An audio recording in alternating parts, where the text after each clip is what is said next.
goes by so slowly, time goes by so slowly. Benvenuti alla seconda puntata del Cinegiornale della terza edizione del Vittorio Veneto Film Festival. Oggi andremo a vedere cosa succede dietro le quinte di questa manifestazione. Il Vittorio Veneto Film Festival da 3 anni cerca di avvicinare e far conoscere ai giovani il mondo del cinema attraverso la visione dei film e l'incontro con gli addetti ai lavori.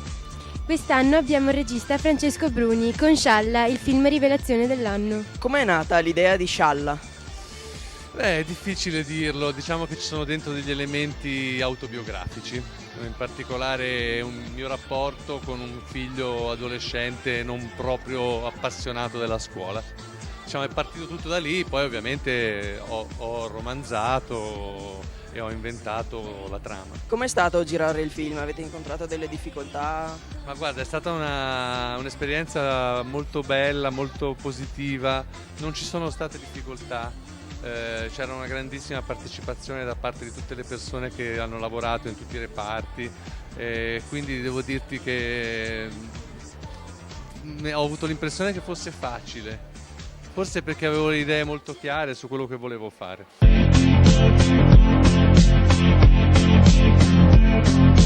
E uno dei momenti più interessanti sono gli incontri con chi lavora nel mondo del cinema. Com'è stato lavorare con Checco Zalone? Sicuramente una grande esperienza piena di emotività, con dei grandi professionisti, un grande onore, da cui ho imparato tantissime cose, sia da un punto di vista tecnico che personale. Un'esperienza sicuramente da rifare. Come è iniziata la tua carriera? Nel teatro, prima spettacoli amatoriali, poi quando si sono fatte serie le cose, la mia passione, sempre in teatro professionale, poi studiando e poi finalmente è arrivato anche il cinema. E oggi vi faremo scoprire cosa succede al Cinema Verdi durante le giornate del festival. I ragazzi delle fasce Sant'Augusto e Montebaldo assistono ogni giorno alle proiezioni di diversi film. In cosa consiste il vostro lavoro?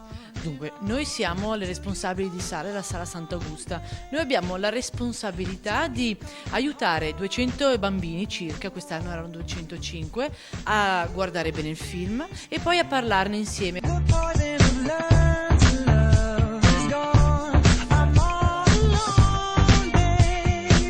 Il Vittorio Veneto Film Festival quest'anno si avvale della collaborazione di tante ambasciate dal mondo. Come nascono queste collaborazioni?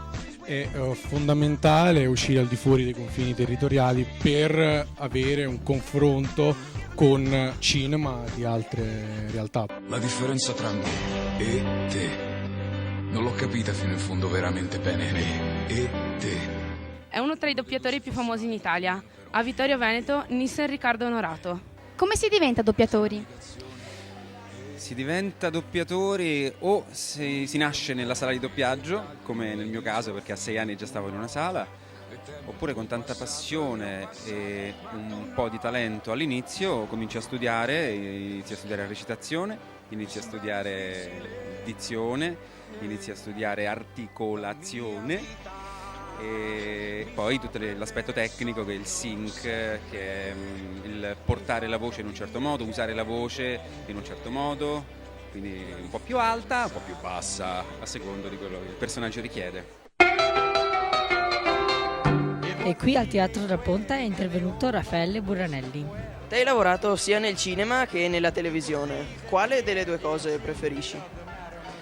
Esiste il cinema fatto bene, la televisione fatta bene, così come il cinema fatto meno bene, la televisione fatta molto meno bene, quindi insomma non ne farei una questione di cinema e televisione, anche se in cinema mediamente hai più tempo per lavorare. Cosa ne pensi del Vittorio Veneto Film Festival? È una grossa opportunità sia per voi che per noi, perché se ci sono dei talenti, come senz'altro ci saranno tra di voi, è giusto che abbiano da parte nostra degli input corretti, perché vengono da persone che fanno e conoscono questo lavoro. Tra le tante attrici ospiti al festival abbiamo Karine Proia. Cosa ne pensi di questo festival, del Vittorio Veneto Film Festival? Ma divertente, quando mi hanno invitata sono stata felicissima di accettare, penso che sia un festival da esportare anche nelle altre città d'Italia. Secondo me dovrebbe esistere un festival di cinema per i ragazzi in tutte le città, anche perché così i ragazzi hanno modo di vedere dei professionisti, di parlare, di farsi venire delle idee, insomma secondo me è una fucina poi anche per loro per tirar fuori dei futuri attori, registi o critici, chissà, o anche soltanto degli spettatori più consapevoli. Speriamo di avervi informato al meglio. Dal Vittorio Veneto Film Festival è tutto, a domani!